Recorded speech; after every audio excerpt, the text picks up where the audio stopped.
Welcome to the 40th episode of the Game 4 podcast. In this episode, still recording from home and sponsored by Gaddis Gaming, we will be talking about cooperative tabletop gaming.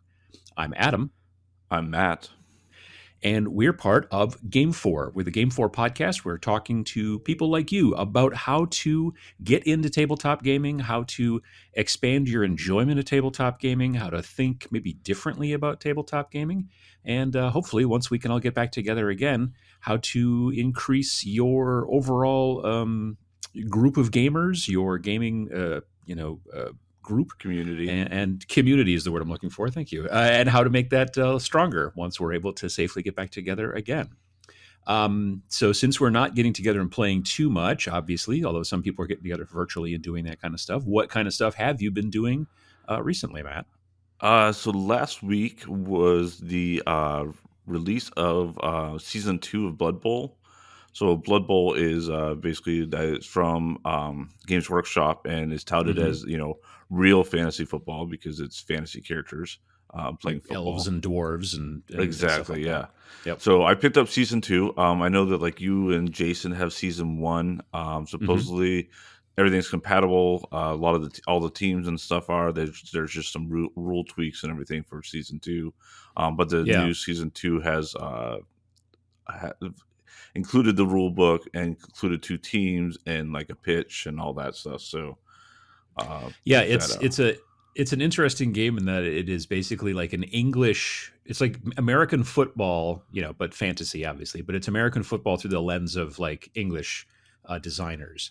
So they still refer to it as a pitch, which in American football is not referred to that, but otherwise it's not soccer. It's like American style football with like a football shaped football, it's like and soccer, tackling and stuff like that. Right. If soccer, football, rugby, and then there was a video game I forget where it was like Mutant League football. Yeah, there was one even after that. I'm drawing a blank on it, but anyway, yeah, those all like merged together and then were played by fantasy creatures from Lord of the Rings. It was. Yeah. It's a cool game, and they even now have a slightly simpler version too called Blitzball. But I think you could only get that through Blitzbowl. Sorry, I think you can only get that through Barnes and Noble for some strange reason. I think so, but apparently those are compatible as well. Like you can build up your team for that. Or one of the guys that bought season 2 as well was telling me that they thought that they could convert one of their teams over. So yeah, I think that's true too. But yeah, no, that's very cool. Have you done any work on that stuff? And you've started building or painting or anything like that? Yeah, I started building. Very, very limited so far. I didn't get started till late on Friday-ish. So with holiday and people in town and then a bunch of work stuff, I only got the refs cleaned up and assembled and got like the markers and stuff taken off the sprues and cleaned up and stuff. So I still have both teams to assemble, but getting there. Yeah. Well, that's cool. And then what other kind of stuff have you been working on? Anything else? Other than that, it's just been a lot of 3D printing. I've got some fun stuff for myself that I've printed up, doing some ornaments and stuff like that for people this year. Like Christmas ornaments? Yeah, Christmas ornaments. Nice. So I've been taking designs or designing my own for each member of my family. Because normally my wife gets that stuff. I give it out, and she usually finds it on like Black Friday shopping at the mall, which didn't happen this year. So yeah. I'm kind of taking it over. I've got everyone printed but hers is ready to go to the print. In fact, I've got it on a USB sitting next to me, so it'll be printed as soon as we get done recorded from this. And then Nice. I've got a few days to get it painted up because they'll come with Saint Nick on Saturday night, I believe. Yeah, I think so. Yeah. So it'll be fun. It's the first time I've gotten to kind of be involved because it's usually like she goes and picks everything, and I'm like, "Yep, those are good," but I wish I had some insight. But yeah, so doing that and then printing up stuff for some client requests and stuff. Some people have gotten some last minute orders this year. So nice. Yeah, and that's through your website. Yeah, through Gaming Matter. So nice. Yep. Yeah. So, how about you? I've been doing, I've been still streaming on Twitch, and I've been working on my Tyranid kill team on my Twitch streams, which I do Monday nights and Friday mornings. I did one last night, and got a little bit further along on the Tyranids. They've been fun. I've been really enjoying them because I've never painted Tyranids before, and I like the concept of painting 7 instead of 200. So, which they're a horde style, like a swarm style army. So if you play like a normal 2,000 point game, you can have a lot of models in your Tyranid army, just like you Yeah, would with like with orcs, or orcs. even Yeah, with Imperial Guard is the same type of deal. Each model is got a low point value, so therefore you need a whole bunch of them. But yeah, with Kill Team being a skirmish game, I need 7, and I actually can't even run all 7 in any single one list. I have one list that has 2 of the big guys, and I think 4 of the small guys, and then the other list has 3 of the big guys and only 2 of the small guys. So I'm nice. actually getting 2 lists out of one group of 7. So yeah, I'm getting closer to those being finished. I will probably have about 2 sessions left on Twitch, so probably this Friday and then next Monday, and then I should be done. And then I'll be switching to a new thing, a new project on Twitch, and I haven't completely decided yet. I'm moving back into Warcry, which is the skirmish version kind of Hmm. Age of Sigmar to some degree, whereas Kill Team is like the skirmish version of 40k, Warhammer 40,000.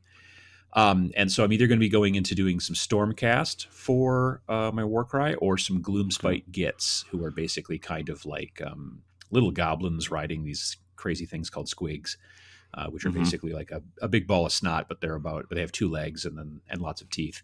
And so yeah, they're just kind of crazy and fun. But I haven't completely decided yet. I think I might do the Stormcast first, just because I have this idea of the paint job that I want to do, and it's different Oh, than okay. So, standard. okay, Yeah. cool. So there's that, but I haven't completely decided yet. So, but either way, I got to get building, because I got to get them built before I start working on them. Obviously, on Mm. the on the stream. Um, and then I had a special stream. Wasn't this last weekend Saturday? It was the weekend before, so it was right after we did last episode. Hmm. On that Saturday, I did a stream working with Board Game Geek. They were doing one of their virtual conventions again. It was a BGG at Home is the virtual convention, and so I was on Saturday morning painting. Not my normal stuff, but I was painting board game miniatures actually, and showing people in the who were watching the stream, this is how you can get into painting very easily and quickly, and this is how to paint these types of models. So I painted Iron Man and the Hulk from the new Cool Not. Marvel United is the name of the game, and they're Mm. kind of like chibi. They're kind of like cartoony. They don't look like Yeah, like the they normal almost look like miniatures game. The Funko Pop look and stuff. Yeah. Yeah, not quite as big of a head and all that kind of stuff, but yeah, they Right, do definitely but have that sort of kind of yeah, Japanese kind of chibi look to them. And so I've never painted any chibis before and anything like that, and it was fun. So yeah, I spent about 3 hours painting up those 2 guys and got them. I didn't get the bases or anything finished, but everything else I got done. And it was a lot of fun. So nice. yeah, and then slightly unrelated, but it will have related effects probably to some degree. Is Cyberpunk 2077, the video game, will launch on the 9th or 10th, I forget exactly, of December. So between now and the next podcast, it will launch. And I have a suspicion that may slow down my hobby progress a little bit for a while, at least my off stream stuff. The streams will still be streams, but I will probably not be getting as many things done off stream for a little while, trying to get, play through that and have a good time with that. I've been looking forward to it for a long time. Cyberpunk Red, which is the new RPG, which Cyberpunk the video game is based off of the Cyberpunk RPG, but the new Hmm. version of the Cyberpunk RPG, which is now called Cyberpunk Red, has been released.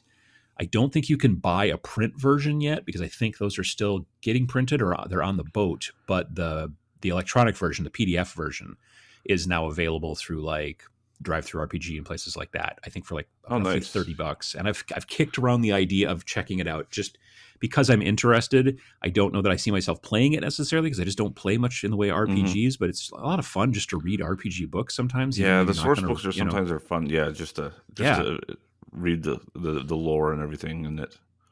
Yeah. So I don't know. We'll see how I think about it in the future, but I think I'm gonna, at the very least, I'm looking forward to playing the video game and stuff. So we'll see how that goes. But like I said, it will probably slow down a bit of my hobby progress for a bit. But that happens. So yeah, on November 10th, 2020, our friends at Gaddis Gaming launched their 6th Kickstarter campaign for the first game that puts forgotten heroes of the 20th century back in action on your tabletop. This is a follow-up to their World War I alternate history success, Shattered Crown. Their new game, Empire's Fall, showcases the 761st Tank Battalion, also known as the Black Panthers, the first all-black U.S. tank unit inside an alternate World War II landscape. Although some history has shifted, gamers can bring the real heroism of these overlooked African-American soldiers to the field and take the motto of the 761st, come out fighting, to heart.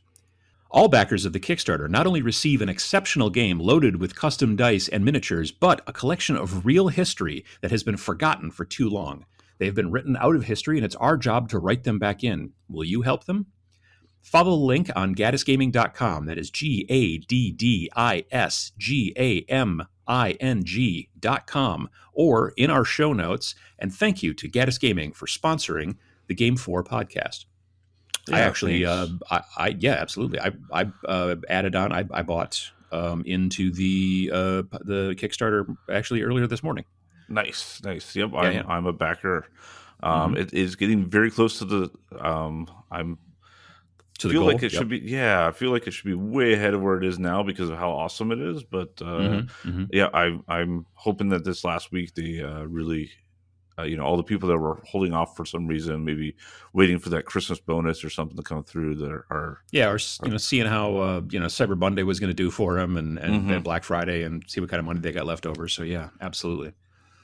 But yeah, it's I'm looking forward to it. And it's the system guards is a cool system as well. So I'm looking forward to the models, but also looking forward to the actual game system.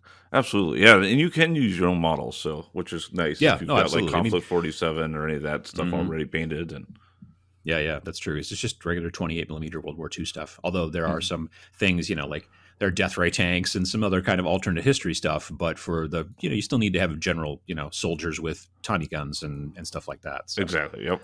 Yeah. So the subject for today's podcast is about cooperative tabletop games. I was trying to come up with an idea, and I was like looking through our backlog and stuff, the stuff that we've done in the past, and I was just kind of thinking about different things. And we had done a podcast about solo games, but we hadn't really done one about cooperative games. And frankly, cooperative games have been, well, there are more cooperative games out there than there are solo games. Solo games started to get a little bit more popular during the pandemic, but there have been cooperative games out there for a good long time. Oh yeah, absolutely. Yeah. There seems to be a good deal of them, or at least cooperative rules, or yep. Yeah, and cooperative games, tabletop games, are specifically really good for a couple different things. One thing they're great for, frankly, and I've had a friend of mine reach out to me once, and he was asking, he was like, I'm looking for cooperative tabletop games that can play with at least 5 players. I was like, that was very specific. Why are you looking for a cooperative tabletop game that takes at least 5 players? And he's like, because we have a gaming group, and if we don't play cooperative games, then things can sometimes get a little spicy.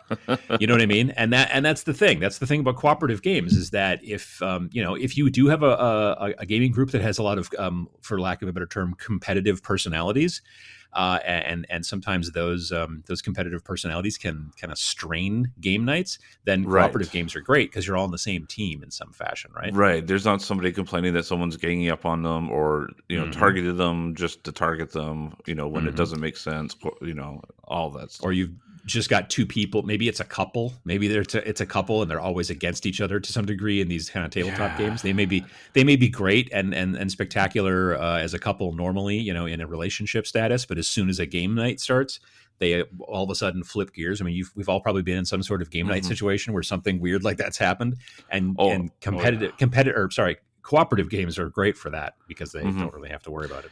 Right. Yeah. Like my wife and I have like 2 or 3 games that are on our like do not play lists. But none of them are the cooperative games. They're just competitive games that just don't seem to work well for one another. I don't know. Yeah, yeah.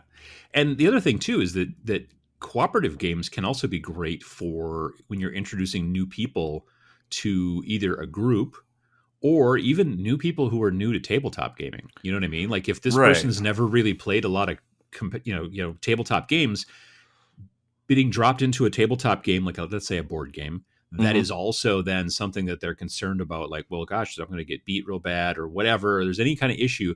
If you're all working together towards a goal, then you can also certainly be like, well, this is why you should do this, and this is, and you can explain things a little bit better without feeling like you're doing a gimme. You know what I mean? Like there's Right. some people who don't like that whole, like, don't treat me Like, with kid gloves because we're playing a right. Helping me competitive win. game, or Right. whatever. Right, exactly. Yeah.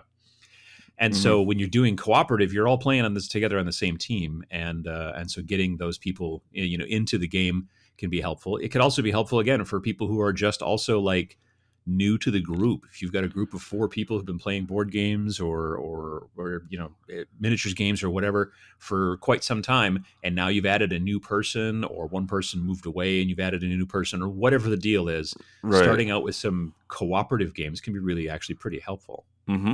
Yeah, they can kind of learn how everybody works, and you can learn how they work, and yep, absolutely. Hmm.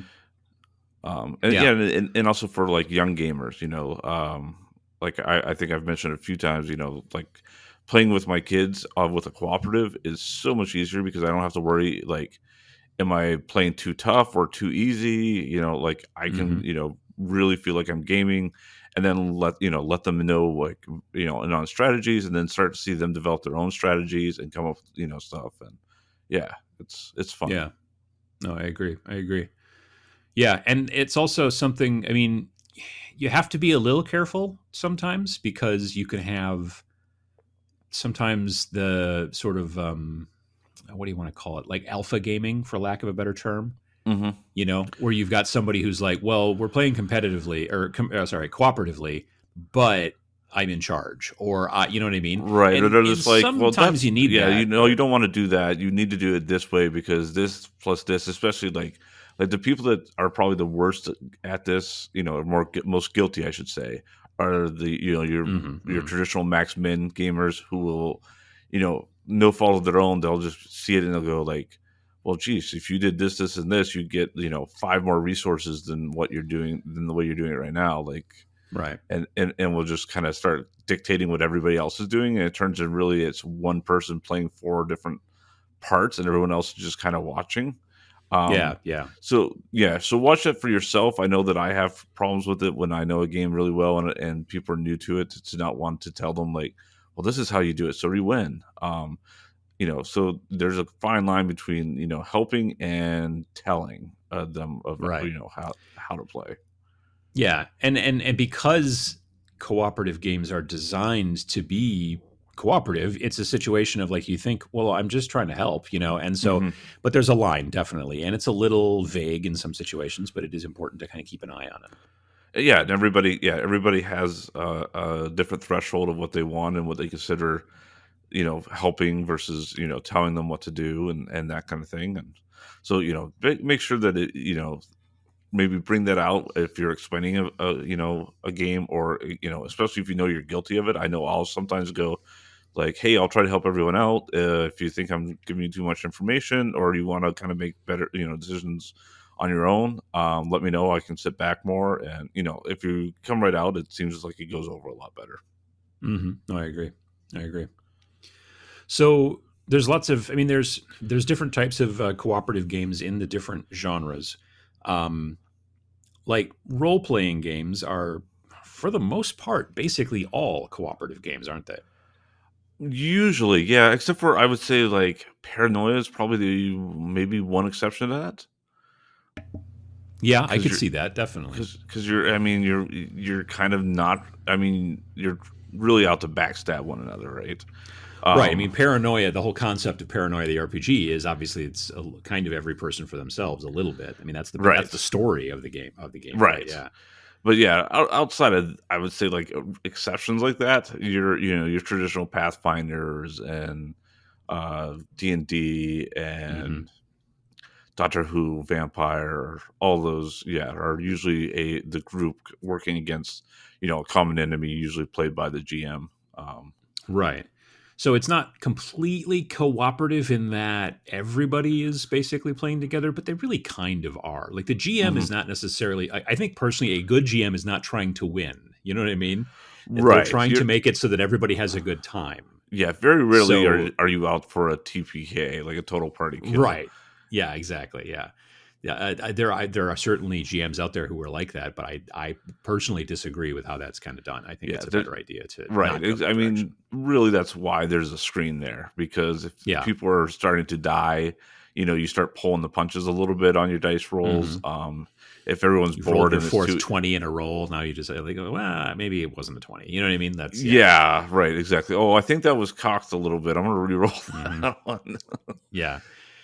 So it's always helpful when the DM or the GM or whatever helps with that kind of thing. But in general, most role playing games, because it is a party of people who are trying to all work together to get some sort of goal, whatever it might be, they're generally almost always considered cooperative games. So if Right. now the downside is that sometimes they can take a really long time to play, or you may have some people in your group that are more into the concept of, say, board games than RPGs or whatever. But if the people in your group are, I think, amenable to the Hmm. concept of, playing RPGs, they can be a great way to add cooperative, you're all working together, teamwork, that kind of stuff. Right, because you're not just Yeah. fighting. You're maybe it could be negotiating something with a non-player characters, or Hmm. solving puzzles to try to get something through. So yeah, there's a lot of different levels of cooperation and team building that you're doing through that. What about, and this happens from time to time in role playing games, there's sometimes amongst the party, there's one person who seems to act counter to the goals of the party. Hmm. Like, what had you been in situations like that? Yes, Yes. definitely. As a GM, I Hmm. mm, subtly at first will try to persuade them not to do that, and then Sure. become more aggressive as it goes. To the point where, hey, you almost died. You better hope that everybody is still talking to you and can heal you, Sure. or you're going to be rolling a new character. Yeah. Um, Yeah. Try to get it away from getting to that level, but yeah, there's definitely times where either just to be funny, or because there's always the excuse of, well, that's what my character would do, which is debatable sometimes. Yeah. Yeah. So, but yeah, I would say, sometimes, yeah, there's someone that's trying to sync the group, or a group of people trying to sync the group, but usually the GM can kind of navigate that and get everybody back on course. If not, yeah, your group is probably going to fall apart pretty fast. Hmm. I think a big thing about playing cooperative games is that you kind of, everybody does need to be on the same page. Hmm. Because you're going to have, sometimes you might have somebody who just doesn't want to play a cooperative game. And in that situation, then maybe they either need to compromise and sometimes play cooperative games. And sometimes you folks get together and play more competitive games. Or they need to maybe find a different group that's maybe more, Adversarial, fitting yeah. to what, yeah, fitting to the what they're considering to be a fun game. Hmm. And that's, yeah, it's a little bit tougher, but yeah, I think that RPGs, because they are generally almost always cooperative, other than a few notable differences, or not pandemic, sorry, paranoia being one that you've got experience with, and that I've Hmm. got friends that have played in the past. Yeah, I think that's very cool. Now, speaking of board games, Pandemic, which was a word I just put in the wrong spot, is actually a very well known cooperative board game. And maybe Right. for me personally, one of the first ones I ever played. Like, Yeah, I would generally, say board it's. games for me always used to be like, oh, well, we're playing against each other and stuff like that. When Hmm. you're a kid, you're playing Monopoly and whatever. But yeah, I would say probably Pandemic is one of the first ones. And it's probably, is it one of the most well known? It might be. It's probably up there. I would say Yeah, yeah. probably, yeah, universally, yeah. I would say it's probably one of the bigger ones out there. Yeah. Hmm. Yeah. Another big one, and we've both played it, although I haven't played it in a Hmm. while. But and there's tons of different types of expansions now and all that kind of stuff, and they've Right. even got the legacy Legacy. versions now Yeah. too. Yeah, There's which yeah. has season 1, 2, and 0. hmm And Yep. so, for those of you that don't know Legacy Games, they started with I think Risk Legacy, wasn't that the Hmm. first one? Yep. Risk So Legacy was the first one. Risk's been around forever, and then they decided to make a new version of Risk called Risk Legacy. And the concept is that there were things that will happen during games that you're playing where you have to actually make physical changes to the board. Like you'll have some sticker, and if this particular thing happens during a game, you now put the sticker on this board, and now this country or territory is different than it used to be. And the next time you Hmm. play, you're playing with this. It's modifying things, it's changing things. There's certain cards you have to get rid of, like tear up, things like that. So it's as you play the game. Now the downside is that like a game like Risk Legacy, they say you can only play, like I said, like something like 15 or 20 times max before like all the cool surprises Sure. are Yeah. picked up. Yeah, Right. but it's also not a particularly expensive board game, so I guess you could technically buy it and start over again. But Hmm. how many times do you play board games, the same board game, that many Right. And times even as well? if you get done, you're still, it's basically then you have a custom board game for your Exactly. group, so you can Yeah. then play that game multiple times. Right.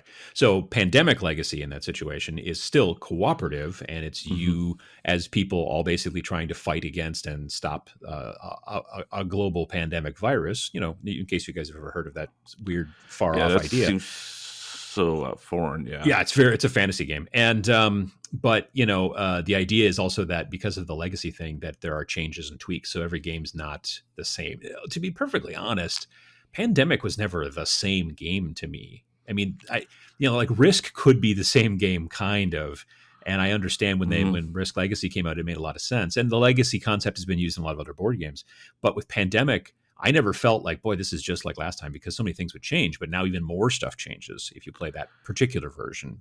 Right, and it was, yeah, and the pandemic one, they also has, it kind of has a story to it too, which is kind of hmm interesting as well. Which is kind of different than that Risk one was a little bit more just event driven. Whereas Yeah, yeah. pandemic was kind of teaching a story through it, like a year of dealing with the pandemic. hmm Zombicide is a well-known, competitive game, and that's made by Coolmini or Not. Came out the early 2010s, I think. It was a big Kickstarter, and now there's been Hmm. zillions of expansions. And it's one of those also gateway games that I kind of refer to. Meaning it's a game that sort of fits between board games and miniatures. I mean, it's Hmm. a board game, but it has a lot of miniatures, which doesn't necessarily make something a gateway game, but it also has concepts of range to some degree and line of sight a little bit, and and that kind of stuff. And it is actually more concerned with positionality, as opposed to just like, I have lots of plastic miniatures, I'm going to move into this country, I'm going to move into that country, I'm going to it's a little Right. bit different that way. I'm going into different rooms and things like that, and I have to make sure the door's open, and I have to worry about noise and all that kind of stuff. And Hmm. so as players who are working together in that, because basically you're all trying to get to the helicopter, or some other kind of MacGuffin that will transport you away from this kind of horror show of all the zombies on the board. It very much helps to work together. I have seen people play it a little bit adversarially because of the noise mechanic. I have seen people be Oh, like, "Oh, I'm going to make a bunch of noise over here, and then that means you're yeah, probably going to get stuck. Oh, that's really too bad." And so it yeah. can happen There's definitely people that are being used as bait and stuff. Yep. every once in a great while. Yeah. And sometimes you do it on purpose. I mean, like sometimes you go like, I'm going to go over here and I will die so that the rest of you can win. And you Right. see that in the movies, the zombie movies too. Somebody sacrifices or whatever. But there's other times when people get sacrificed against their will, which is not necessarily great, um, but yeah, it's also another good game along those lines. And there's a zillion different miniatures in there, and too, which makes the game look even more impressive when you have a whole bunch of zombies all over the board. Right. Um, and then like I said, there have been plenty of expansions now. There's a fantasy one called Black Plague. There's a sci-fi one that I can't remember the name of off the top of my head, Infestation or something like that. That sounds right. Yeah, but there's been a bunch of different major expansions, minor expansions, and things like that. So that's a game that as a group, as a co-op playing group, you've got a lot of um inventory there. You've got a lot of games that can be played just off of that one system. Like once you learn the system, being Right. able to switch from the main game to Black Plague and stuff like that, is not the end of the world. It makes a lot of sense. So Yep. yeah. Have you ever played Dead of Winter? I have. Mm-hmm. It is, yeah, it's fun. It's a survival with zombies, but the zombies are really kind of Like more of a it, concept almost. yeah, it's more like, because it's more like the nature. It's like, it's Yeah. really uh man versus nature, but the nature is that you're basically in a zombie apocalypse. Yeah. But you're really trying to survive. And it's less of a gateway game, I would say, than say something like Right. Zombicide. And it Yeah. does Yeah. have it does have a possible trader mechanic with it. Mm-hmm. I do know that some people will just automatically rule out, like, nope, we are not going to have the trader mechanic in it. Otherwise, it is kind of a random one where you're not guaranteed that there's a trader, but there might be a trader. And the Yeah. trader Like basically wins by making sure you guys lose in a very specific way. I was initially considering adding House on Haunted Hill, or no, Betrayal at the House on the Hill, Betrayal, or yep. whatever it's called. Betrayal, I was thinking about adding to this list because it's also cooperative, but it's almost always then somebody becomes the traitor. Versatile, Like right. it's not one of those games where you can just be like, we're not going to do that. You know what I mean? Like you can do that with Dead of Winter and just be like, we're not going to go that road. Right. You can't really do that with Betrayal at House No, on the Hill there's a few scenarios that do end where you're cooperative, but not very many, and there's no real way to guarantee you're going to have that. Mm-hmm. There's And without the scenario yeah. that makes the switch, the game doesn't really. You're just basically walking around. You know what I mean? In that game, basically, you're walking around as a group, and you're all on the same page, and everything's cool. And then something finally gets triggered, and then the game really starts. Right. And you're right. The majority of the time, it goes from being. It's not that the game becomes competitive. It's just that usually one person now is on the opposite team. And I've fail to understand the mathematical way that this happens, but if you're playing with one new person, it will almost always be the one new person who gets picked. Like the very first time I played, they're like, "Oh, don't worry about it. There's very little chance, of the five of us that you'll be the one that gets picked," and I got picked. So then I was like thrown into it, like I have no idea what I'm doing, and it was a very poor ending for me, but. I think Dead of Winter works a little bit better that way because you can just decide just kind of not use that part, which is fine. Right. But yeah, and there are expansions to Dead of Winter as well. I don't think there's a legacy version, is there? No. Never heard of Dead of Winter Legacy. No, I don't think so either. And then a game that I don't have actually almost any I don't say interest, any experience with is the word I'm looking for, but you do, is Gloomhaven. The only experience I have with Gloomhaven is I won a copy of it and then I sold it to you. So, and I had to carry it from the car a couple of times, and that was heavy. But other than that, Gloomhaven it's an interesting gateway game in my opinion, because it's a kind of a gateway between board games and RPGs. Right, yeah, because it's definitely like a dungeon crawler feel to it. The nice thing is you don't have to have a GM, so that's nice. You're all basically playing on the same team, and then there's basically like AI rules for how creatures and everything else move and navigate and attack. Which is why you don't need a GM then.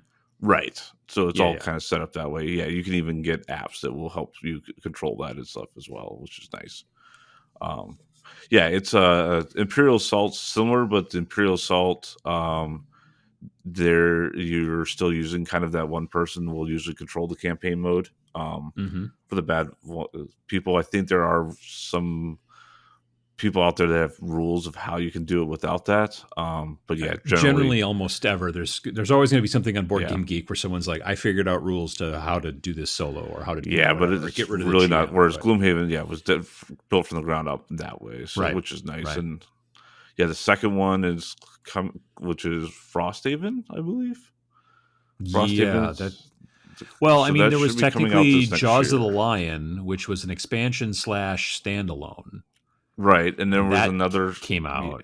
Yeah, and there was a true expansion for Gloomhaven, and then Frosthaven went through Kickstarter, I think spring of this last year. Did it make $1 billion? It made a lot of money.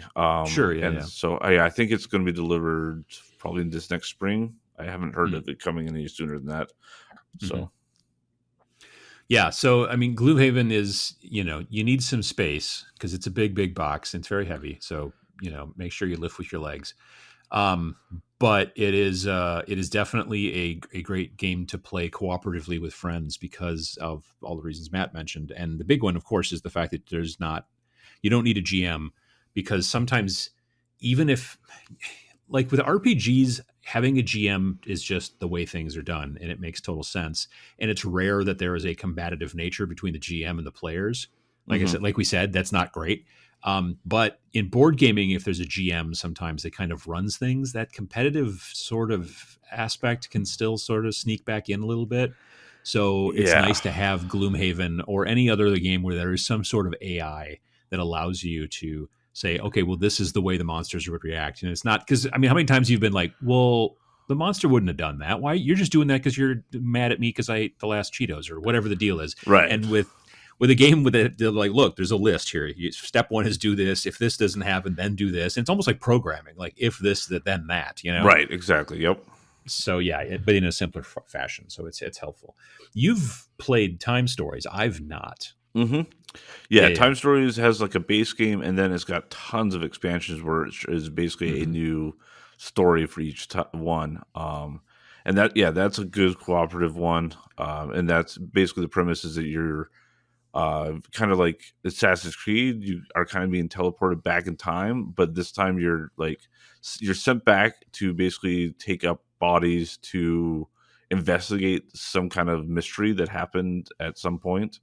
Mm-hmm. And you're trying to solve it by interacting and getting clues and stuff like that, and trying to do that before you basically get sent back. And there's penalties for going back and forth too many times. You can lose, or so. Yeah, you're trying to do as much as you can, but sometimes, you've got to go back and forth a couple times so that you can hit stuff at Mm-hmm. the right thing. And yeah, so it's got some good puzzle solving story into it, and definitely good cooperative because you're trying to, spread out your resources and maximize what you're doing with before everything loses. Yeah, yeah. That's cool. Yeah, no, I've seen it at the game store actually. Like my local game store's got like the base copy and then a bunch of the expansions. But yeah, you're right. It does have a zillion expansions. Everything's very white. All the boxing, all the box art and stuff Yeah, is very white. But yeah, it's well designed visually at least. Have you played The Captain is Dead? I have not. I've heard of it. Okay. I've seen tons of stuff about it, but have not played it. And I know it's a little bit more along the lines of I don't want to say it's not a LARP, you know what I mean? But it's one of those games where it's not just like we're going to sit here in front of it. Like you're still sitting at a table and you still have some boards, but it's a little bit more interactive. Oh, okay. I think manually. It's not just like, well, I move this marker over here. There's like certain things. I mean that you have to kind of do that, and kind of, and it's about speed and working together and stuff like that. I think Captain Sonar is a little bit like that too, but Captain Sonar. Have you played Captain Sonar? Yeah, Haven't I've you? played Captain Sonar. Yeah, Captain Yeah, Sonar yeah, is yeah. is basically team co-op versus team co-op for one versus one, which wouldn't be very fun with it. Sure, Normally sure. four versus four is the optimal. Yeah, yeah, yeah. So it's cooperative, but it's two teams cooperating to go competitive against each other, which is a Right, little because bit you're trying different. to sink that's find and destroy the other team's sub. Yeah. I think The Captain is Dead started actually as an indie game that was produced and sold on Game Crafter. I swear I remember that from Yeah, some no, place. I yeah, could be it is wrong. because it's one of their Yeah. ones that they always advertise when I see them at the conventions and stuff. Yeah, yeah. But now it's through some other company or something. Oh, It's is a it? full blown. I think Ah, so. It's like a full blown like fancy professional job now. But I don't. I honestly, off the top of my head, can't remember who's through. So, have you played Mysterium? I believe I've played Mysterium once. Okay. And When I Mysterium was is doing kind a bit of of research, like the there side, was the yeah, like the seance game, right? yeah, yeah, Yeah, that one. Yeah, it and just never struck me as a. I don't know. uh, I know a lot of there's a lot of people that really like it. It just, yeah, I just didn't fit for me for some reason. Yeah, I found a couple of articles that were like, oh, top 10, co-op board games and stuff like that. And I couldn't remember if you had played that one and told me about it or not, but Yeah, when it it's came out, it was evidently, very popular. yeah, yeah, yeah. If you're interested actually in board games that are competitive, or sorry, I keep saying that, cooperative, if they're co-op board games, two really great places to check, frankly, are Board Game Geek, of course, which is where pretty much everything board game can be found. And then also a website just called coopboardgames.com, which is spelled like coop, like a chicken coop. There's no hyphen. So it's COOP boardgames.com. And that Right. site is dedicated just to co-op board games and has reviews and things like that. Yeah, So and the reviews are kind that's, of taken from the co-op's perspective, how well they work yeah, co-op and stuff like that, which is kind of a neat yeah. way to do it. No, I agree. I agree. In miniatures games and miniature wargaming, co-op games are a little bit more rare, frankly. Hmm. Miniature wargaming is designed to be, for the most part, generally competitive because very frequently it's one player versus one player. Right. So, you do that. Now, that being said, there are games out there that are cooperative. Very frequently, if a game is cooperative, it probably actually is also got solo games too. So some of these I think we will mention we're also in our solo games Mm. podcast because Yep. once you've basically built the AI, for lack of a better word, or lack of a better word, um, when you've built that AI to make your opponent, your AI opponent, be able to do its job, then doing competitive against or co-op against that is not that hard. So Blackstone Fortress can be played cooperatively or it can be played solo. And Blackstone Fortress is from Games Workshop, so it's kind of one of those boxed games where it comes with all the models and the board and all that stuff that you need to play.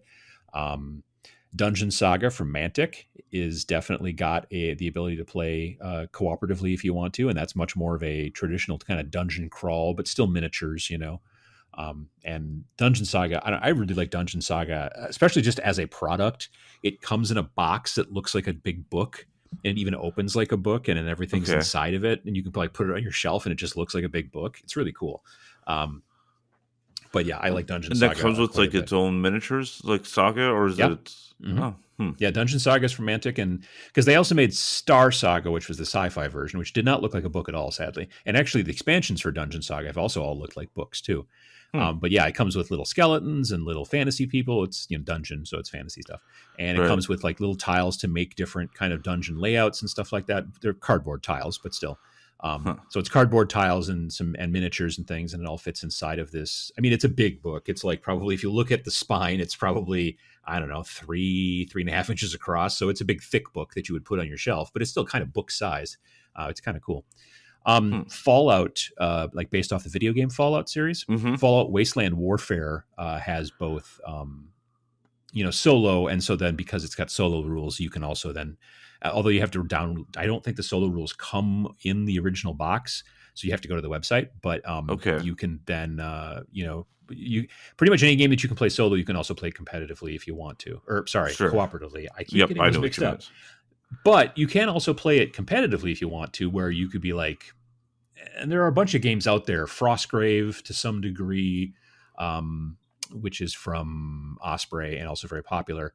Like that game is generally there are extra people like basically so Frostgrave is the concept of you are two opposing treasure hunting bands of ne'er-do-wells who are going into this quickly thawing out city that's been frozen for 1,000 years, and you're going in there to find treasure and things like that. They're underneath the snow, but you don't have to fight against each other. You could technically just get in there, get treasure, and get out. Because the thing is that also the city has AI run skeletons and other weird monsters and things like that, and whatever that you have to fight. So Got it. that can be a cooperative game in that you could just be saying, let's go in there, fight against these skeletons and all this stuff, and then get out. But it doesn't have to be.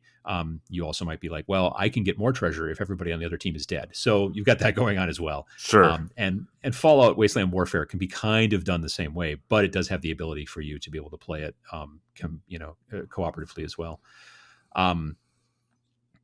Another game that I've been liking a good deal lately is a game called Zona Alpha, also from Osprey, same company that makes Frostgrave, and that has a free expansion that you can download that are basically both solo and cooperative play, Okay. and so that's kind of cool.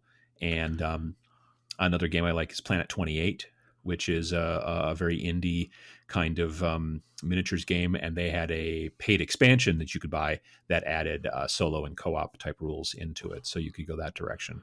Nice. How much was Yeah, that? so well, I mean, like the base game is like I don't know $5 or $6, and I think the expansion's about the same. So Okay, yeah, it's not because you're bad. buying Yeah. PDF. Yeah, you're buying PDFs, and they're pretty inexpensive. Although, like I said, Planet 28 I like quite a bit because it's all designed and laid out, and even illustrated all by one person, and he just does this kind of sort of interesting kind of retro look to it. It's all Hmm. black and white and everything, but yeah, it's a fun skirmish kind of sci-fi game that has a lot of features that I like, but is not too deep. I mean, like Planet 28, the original game is, including the cover, I think 16 pages, so it's real small. Um, with collectible card games, there's not particularly a lot of cooperative stuff out Right, there. right. Because like if you go into like the kind of the crossover, like card games for board games, like your legendaries and stuff like that. There's Mhm. definitely a lot of good co-op games. Sentience of the multiverse, Sentinels, Oh right? yeah, Sentinels. Sentinels of the Multiverse. Yeah, there's a bunch of the games that are card games, but I wouldn't say they're collectible They're card yeah, games, they're right? definitely not collectible. Exactly. If you're looking at Yeah, true yeah. collectibles, like the only thing I found was like there's you could take Magic the Gathering like solitaire rules, and then Hmm. basically do like a split deck or kind of do combined decks or like split resources. But basically you do all the solitaire version and then figure out a way to add yourself in or to beef up like whatever the AI rules are Yeah, to yeah, kind of go at it. So not exactly a co-op, but there would be yeah. I some ways didn't. to kind of play if you really were against playing against each other. Yeah, I didn't find many of those either. That game in general, that genre, I mean, in general, the collectible card games are designed to be, frankly, kind of competitive. I mean, that's probably like the most out of all the different genres. The most tournaments probably come out of the like collectible Right. card game Because and that's kind of what region. makes them collectible is getting those ideal decks and stuff like that. Not Right, trying to right, make exactly. the best deck for your friend. Yeah, yeah. I mean, there are plenty of ways you can play those games they're still competitive, but you can play with a little bit more of a what am I looking at? Like an even playing field. I've seen people. There's something called a pauper uh, draft. I think it's called, where Hmm. basically someone will take a huge pile of their like common cards Hmm. and then and put them all together, and then you all draft a bunch of common cards and build draft decks, and then you're still playing against each other, but then nobody's got like their super expensive cards that they brought or something like that. You're Right. all using the same, frankly, garbage to play against each other, and then it comes down a little bit better to like what do we like, the skill level and stuff like that. Skill So versus money. Yeah. right, right, but it's still not cooperative. It's just not competitive to the same monetary degree that that game system can sometimes be. So, Right. yeah, there's I don't know. It would be interesting to see. I wonder if a cooperative. I'm sorry. I wonder if a collectible cooperative game would be something that would sell. You know what I mean? Like I think a big portion of what gets people to buy more cards is so that they can win more games. Right. Because yeah, I was trying to think. Because I mean, like you've also got like cooperative games like Pathfinder the card game, where Hmm. it's cooperative and it's cards, but the whole idea and like is to try to beat it so you get better treasure. So being able to just open packs for better treasure wouldn't would kind of ruin that dynamic. So yeah, it'd be hard to figure out a reason to make it collectible, Yeah. but still a reason for people to play cooperative. Yeah, no, I mean, I think that there are a bunch of different reasons why we're not seeing a lot of new collectible card games. Like there were a lot of collectible card games all at once at one point. And I Hmm. know admittedly there's something to do about some sort of patent and some licensing and some stuff like that, I know. But there are still other collectible card games out there besides Magic. But you're not seeing nearly as many anymore. And I think that I feel like that alone to some degree would make it less likely that somebody would come along and try to make a co-op collectible card game. I think Right. you'd have a lot of things stacked against you right from the start in that situation. Mhm. So it's probably not something you're going to see too soon. But if you folks know of any collectible cooperative card games, let us know. Either shoot us an email, or if you're listening to this on YouTube, Absolutely. put a comment in there. And if you've got some other games in the other genres, whether it's some miniatures ones or some board games or some, I mean, basically almost all, like we said, almost all RPGs are cooperative, so that doesn't necessarily. But if you've got some other board game ideas that are great co-op games, or especially the miniatures games as well, if you've got some of those, I'd like to hear about a couple more of those myself. Absolutely. Just because it would be nice to know that stuff. But yeah, cooperative games are great because people can come away from a game night generally feeling better about themselves because they at least haven't had to go up against other players Right. and worry about like how well they did or how well they didn't do and that kind of Right. stuff. It's a team defeat or a team win, and either way, you feel Mhm. kind of good that, hey, we almost won, or we beat them, but doing this stuff. Yeah. Yeah. Or boy, we really sure did get rocked, but you were all on the Mhm. same team. It's not a Right. situation of I got rocked and this other person won. It's more of an idea of like, we still at least had a good time, worked together. And, there are some people out there who just have no interest in that kind of thing and are only interested in the competitive, and that's fine too. But Mhm. I think for a lot of people, the idea of working together towards a goal is generally well received. I mean, that's what society kind of is. Don't want to get too deep here, but that's kind of like all of us working together is sort of how society works. Yeah. So, yeah. So, yeah, if you're interested in cooperative games, like I said, take a look at Board Game Geek and coopboardgames.com if you're looking at board games. Miniatures, I have not seen like a particular site that just functions and looks at those things, probably because there's not as many of them out there. And same with the collectible Right. card games. But, yeah. Cool. Yeah. Well, thanks again for listening to this episode of the Game 4 podcast. If you've got questions or comments and you're watching on YouTube, please leave a comment below. If you're listening via your favorite podcast player, you're just aren't in the whole YouTube comment section thing, and you can feel free to reach out to us via email at podcast@imgame4.com. You can also find us on Facebook, Instagram, and Twitter. And you can check out our website at www.imgame4.com. That is www.iamgamefor.com. Thanks. Thanks.